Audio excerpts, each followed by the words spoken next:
अस्सलाम वालेकुम, good morning. चलें जी, आपको मैं अपनी मज़ीद मेकअप कलेक्शन जो है तो वो दिखाती हूँ। कल तो मैंने आपको अपनी फ़ेवरेट लिपस्टिक्स के शेड्स जो थे वो मैंने आपको दिखाए थे। आज मैं आपको अपनी मोस्ट फ़ेवरेट जो फाउंडेशन मैं यूज़ करती हूँ, जो मेरे पास अवेलेबल हैं। वैसे तो मेरी बहुत सारी फ़ेवरेट हैं, पर जो मैंने बाय की हैं तो उनमें से मैं आपको कुछ दिखाती हूँ। ये है जी FW की बीबी क्रीम। तो इसका शेड भी बहुत प्यारा है, नेचुरल लुक आता है नॉर्मल डेली वेयर के लिए, क्योंकि चूँकि मेरी शुरू से आदत है, मुझे बहुत पसंद है मेकअप, तो मैं लाज़मी करती हूँ। तो जी ये O2O की ड्रॉप फाउंडेशन है, इसका शेड भी मेरी स्किन टोन पे जाता है। ये भी ओवरऑल मुझे अच्छी लगी, बस ये कह सकते हैं बेस्ट नहीं कहा जा सकता, बस ठीक है। और इसके तो ख़ैर कोई मैच ही नहीं है। ये तो कैरलॉन की स्टिक है, और ये जब मैंने बाय की थी तो तकरीबन इसको हो गए हैं 4 साल हो गए हैं मेरे पास है ये। इवरी का शेड है और फ़ेवरेट है ये भी, काफ़ी यूज़ हो चुकी है, भाफ़ ही रह गई है इसमें से। और ये है जी बीबी ब्यूटीफाई बाय आमना की ल्यूमिनस फाउंडेशन। इसमें 2 शेड थे, एक टिंटेड और एक ल्यूमिनस, पर मैंने ल्यूमिनस लिया था क्योंकि मुझे इसी की ज़रूरत थी। और ये है गिबरेनी, ये 3 इन 1 फाउंडेशन है, ये भी नेचुरल लुक देता है, नेचुरल परफेक्शन, ये भी मेरा फ़ेवरेट है। ये मैंने ऑनलाइन ऑर्डर से जी मंगवाई थी ये, और ये भी मैंने ऑनलाइन ऑर्डर से वेट एंड वाइल्ड का ये जो स्टिक है, इट्स मोस्ट अमेजिंग गाइस, ये आप ज़रूर ऑर्डर कीजिएगा, ये मुझे बहुत पसंद है। और जी ये दोनों मेरे पास, ये मैंने कल की वीडियो में भी आपको बताया था, ये ट्रांसलूसेंट पाउडर है, ये भाई की शादी के टाइम पे मैंने बाय किए थे, और ये तकरीबन ऑलमोस्ट फिनिश ही मैंने कर दिए हैं, इतना ज़्यादा मेकअप यूज़ करके इनको मैंने एंड कर दिया है जनाब।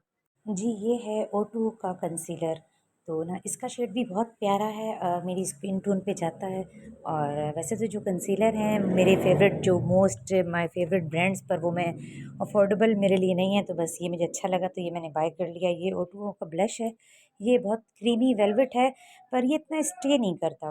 तो आप देख सकते हैं ब्लेंड भी बहुत अच्छे से हो जाता है, पर ना इसका कलर और इसकी जो शेड है ना, ये मुझे अच्छा लगा था, मैंने इसलिए इसको बाय किया है। पर ये आप जब फेस पे अप्लाई करते हो ना, पर ये इतना स्टे नहीं रखता, इस वजह से ये बस ओके है। बस सिर्फ एज अ कलर जो है ना, इसका शेड मुझे बहुत अच्छा लगा था। तो बस जी ये है ब्यूटीफाई बाय आमना का टिंटेड पोरफिट प्राइमर, ये भी बेस्ट है। जब आपकी स्किन प्रेप होती है मेकअप के लिए, तो फिर आप कुछ भी अप्लाई करते हैं तो बहुत औसम रिजल्ट आते हैं। जी ये ब्यूटीफाई बाय आमना का गोल्ड एंड रोजेस सीरम है। मेकअप से पहले जब आप इसे अप्लाई करते हैं तो बहुत ही स्मूथली मेकअप आपकी स्किन के ऊपर परफेक्टली सूट कर जाता है। तो जी ये थी मेरी मेकअप की कलेक्शन। अभी मैं आपको अपनी एक आई शेडो मिनी पैलेट दिखा देती हूँ, फिर बाकी जो है तो बाकी जो पैलेट्स हैं वो मैं आपसे कल शेयर करूँगी। और ये मेरी फ़ेवरेट है, इसको आप कह सकते हैं कि ये पॉकेट फ्रेंडली है। आप अगर कहीं जा भी रहे हैं तो आपको जल्दी है तो आप रास्ते में भी आप इसे अप्लाई कर सकते हैं। इसकी शेड इतने औसम हैं, आप अगर आपने कोई भी सूट पहना हुआ है ना, तो उसके साथ ये सारे कलर्स चले जाते हैं, इतना अच्छे से ये ब्लेंड हो जाता है। वन फिंगर से अगर आप इसको आइज़ पर लगाएँ ना, तो बहुत प्यारा रिज़ल्ट देते हैं ये। इसमें जो है तो 2 शिमर हैं, और बाकी जो हैं तो दूसरे कलर हैं। तो बहुत अच्छा रिज़ल्ट है जी, ये देखें। तो ये अभी हो गया, अब नेक्स्ट बाकी पार्ट जो है तो मैं आपको मेकअप के कलेक्शन में कल दिखाऊँगी।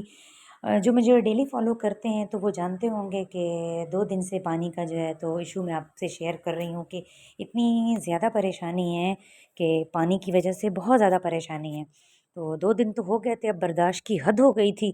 तो बस रोज़ उठो, रोज़ एक नया झमेला, एक नई परेशानी हमारा वेलकम करने के लिए तैयार खड़ी होती है। अजीब ही कोई पता नहीं किस किस्म की कोई ना फ़ेज़ से हम लोग गुज़र रहे हैं कि रोज़ाना एक नया मसला हमारे लिए तैयार खड़ा है। तो बस जी अभी बर्दाश्त की हद हो गई थी, मैंने कहा चलो कल तो फिर ज़ुनैरा ने स्कूल जाना होगा तो फिर परेशानी हो जाएगी, तो इसको ले चलती हूँ। इसको फ्रेश करके खुद भी फ्रेश हो जाती हूँ और इसको भी बात करवा लेती हूँ। तो अब मैंने कहा चलें भाई की तरफ चले जाते हैं, अब क्या करें? तो बस सब्र कर कर के ही पागल हो गए हैं। कहना तो नहीं चाहिए। शुक्र अल्हम्दुलिल्लाह, अल्लाह जिस हाल में रखे उस मालिक, उस ज़ात का बड़ा ही करम है। अल्लाह पाक सबकी परेशानियों को दूर करे जी, यही हमारी तो दुआएं हैं। अल्लाह पाक सबको कुशादा रिज़्क दे, परेशानियां दूर करे सबकी जी। तो बस जी ये देखें हम पहुंच गए थे, भाई की गली में आए हैं, तो बस मैंने कहा चलें फर्स्ट फ्लोर पे मेरे भाई जो रहते हैं, हमने कहा इधर ही जाते हैं, क्योंकि फिर अब हालांकि ऊपर भी जा सकती हूँ, सेकंड पर भी, थर्ड पर भी, पर ये सही रहता है कि आप गए हो पहले ही फर्स्ट फ्लोर पर है ना, तो आपको ये सबसे इजी लगता है। तो हर बंदे की यही कोशिश होती है, जो कन्वीनियंट लगे, जहाँ इजी लगे बंदे को, बंदा कहता है भाई वो काम बंदा कर ले। तो जी बस हम पहुँचे हैं तो भाई के घर, तो भाई भी देख के हैरान हो रहे थे, क्यों खैर हो? मैंने कहा जी क्या करें, अब तंग आ गए पानी से, तो अब आ गए इधर। तो जब अंदर आए तो देखा कि अवैस जो है तो उसको मम्मा जो है तो ट्यूशन पढ़ा रही थी। तो बस फिर यहाँ आकर ही पता चला मुझे कि भाभी का जो है तो वो रोज़ा था। बस ज़ुनैरा खुश हो गई, अपनी फ्रेंड के साथ खेलने लग गई। तो मैंने कहा चलो भाई, ये तो खुश हो गई, इसको मैंने फ्रेश करा दिया था। मैंने कहा चलो भाई तुम तो खेलो। और फिर मैंने भाभी से कहा चले हम चलते हैं, तो लेकिन भाभी मेरी माशाल्लाह रोज़े जो रख रही हैं शवाल के, तो उन्होंने कहा नहीं अब आ गई हो तो हमारे साथ रोज़ा खोल के जाना। तो बस ये देखें कितना प्यारा शाम का मौसम है। तो बस अभी मैं यहाँ देख ही रही थी कि भाभी ने आवाज़ दी कि ये देखो मैंने स्ट्रॉबेरी शेक बनाया है, आ जाओ ये लो पियो। तो आप बस मैं और भाई भाई यहाँ कह रहा है कि सेहत है और ताकत है स्ट्रॉबेरी शेक में। तो बस ये मैंने जैसे ही पिया है तो मुझे तो भूख लग गई। मैंने कहा है ये क्या, अभी तो मुझे 2 घंटे हुए नाश्ता करके आई थी। तो ये जी मैं चली गई थी ऊपर, मैं कहा चलें भाभी को देख लूँ, भाभी की तबीयत नरम गरम रहती है तो ज़रा इनसे भी मुलाकात हो जाए ना। तो इस वजह से मैं ऊपर गई, तो बच्चे ऊपर, अवेज़ ऊपर ही था खेल रहा था। ये देखें खान साहब माशाल्लाह मेरा शहज़ादा बेटा, ये देखें ट्यूशन से आया था स्टार लेके। बहुत ही मीठा बेटा है मेरा, अल्लाह नज़र से बचाए। तो बस फिर मैं नीचे आ गई, भाभी ने इंतज़ाम किया हुआ था सारा अफ्तारी का। तो भाई गए समोसे ले आए मेरे लिए, भाभी ने पकोड़े बनाए, चाट बनाई। तो ये देखिए सब बच्चियां जो हैं तो दुआएं मांग रही हैं। ज़ुनैरा ज़ुनैरा कितनी एक्साइटेड होती है ना मिलके अपनी कज़नों से, माशाल्लाह माशाल्लाह, अल्लाह नज़र बद से बचाए। तो ये देखिए आयज़ा, एमन, ये लोग दुआएं मांग रही थी। तो ये देखें जी गरम गरम रसगुल्ले मेरे लिए ले आए भाई। तो फिर साथ हो चाय तो फिर क्या ही बात है जी। ये देखें आज की शाम तो मेरे भाई ने मेरी बना दी। और ये मेरा कुछ जो स्ट्रेस लेवल था वो थोड़ा कम हो गया यहाँ आकर। थोड़ी मैं माइंड जो है तो रिफ़्रेश हो गया।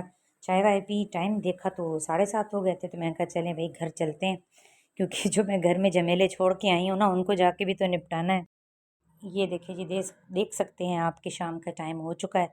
तो जी ये जैसे ही गली से निकली हूँ बाहर रोड पर, तो कोई टेंट लग रहे थे, शायद किसी की शादी है। तो जी बस जैसे ही मैं घर आई तो मियाँ जी ने पानी, जब मोटर चलाई तो पानी आ गया था। तो फटाफट मैंने सबसे पहले सब किचन की सफाई की। जो काम खुद करती हैं वो इस चीज़ से रिलेट करेंगी कि कितना सुकून मिलता है जब आप अपने हाथ से अपने घर का काम करती हैं ना। यकीन जानिए उस एक एक काम के बदले जो आपको नेकी मिलती है आप सोच भी नहीं सकती हैं। तो जी बस ये देखें अल्लाह पाक सबको काम करने की हिम्मत दे। और फिर मुझे अब समझ नहीं आ रहा था कि मैं बनाऊँ क्या, तो मैंने कहा चलें फिर मूँग की दाल ही बना लेते हैं। अब यही बन सकती है, 8 बज गए थे। तो बस मैंने कहा चलें कबाब तो मैंने वैसे भी बनाए हुए हैं, तो मैंने कहा साथ कबाब तल लेंगे। और ना ऐसा करते हैं कि चले दाल बना लेते हैं, साथ साथ मिसाला बनाते हैं। दाल तो आधा ही गिलास था, क्योंकि ज़ाहिर है 2 बंदे 2 अफराद हैं हम, तो उस हिसाब से ही मैं खाना बनाती हूँ। तो जी ये यहाँ पे अब एक छोटी सी बात शेयर करती हूँ मैं आपसे कि देखिए मुझे डेली व्लॉगिंग का ना तो कोई एक्सपीरियंस है, ना ही मुझे शौक है। बस मैं ऐसे ही, मुझे दिल चाहा मेरा कि मैं ना व्लॉग एक मैंने बनाया, जैसे वीडियो ना एडिट कर कर, तो मेरी फ्रेंड्स को बहुत अच्छा लगा। और अब तक जो भी मैं ये सब कर रही हूँ, तो ये सारी जो मुझसे मोहब्बत रखती हैं जो मेरी फ्रेंड्स हैं, वो इतना खुश हो रही हैं कि ना अच्छा लग रहा है, कीप इट अप। वो मेरे मियाँ एक बात करते हैं कि गाते गाते ही बंदा गवैया बनता है ना जी। ये देखिए साथ साथ मैं घर के काम भी कर रही थी, मियाँ जी का सूट कर रही थी, जुनैरा के स्कूल का यूनिफॉर्म मैंने कर लिया था। और ये देखिए बच्चियाँ साथ साथ यहाँ खेल रही हैं। तो जी मेरा कहने का मतलब सिर्फ इतना है कि हर किसी का एक अपना स्टाइल होता है बात करने का भी। ना किसी को भी अगर कोई भी काम अगर आप करते हैं तो उसका एक्सपीरियंस होता नहीं है इंसान को, तो काम करते करते आता है। तो छोटी मोटी मिस्टेक्स मुझसे भी लगती हैं, मैं वीडियो देखती हूँ तो मुझे भी पता होता है मैंने कहाँ कहाँ मिस्टेक की है। तो जी ये देखें सारे घर की सफाई की, तब जाके मेरी रूह को सुकून आया। फिर मैंने साथ साथ रोटी बनाई और ना फिर दाल गरम की, और फिर मैंने कहा चलें जो कबाब हैं तो वो कबाब मैंने साथ फ्राई किए। फिर हम लोगों ने डिनर किया। और ये देखिए मैं आपको दिखाती हूँ गली में शादी, बहुत गाने लगाए हुए हैं इन लोगों ने बहुत तेज़ आवाज़ में। तो बस जी ये था आज दिन भर का व्लॉग। बस फिर उसके बाद मैंने जुनैरा को सुलाया है, मैंने कहा चलो भाई बेटा आप सो जाओ, बहुत लेट हो गया है, फिर सुबह आपने स्कूल जाना है। तो जी मिलते हैं नेक्स्ट व्लॉग में। मुझे अपनी दुआओं में याद रखिएगा। ओके जी। अल्लाह हाफिज़। Bye bye.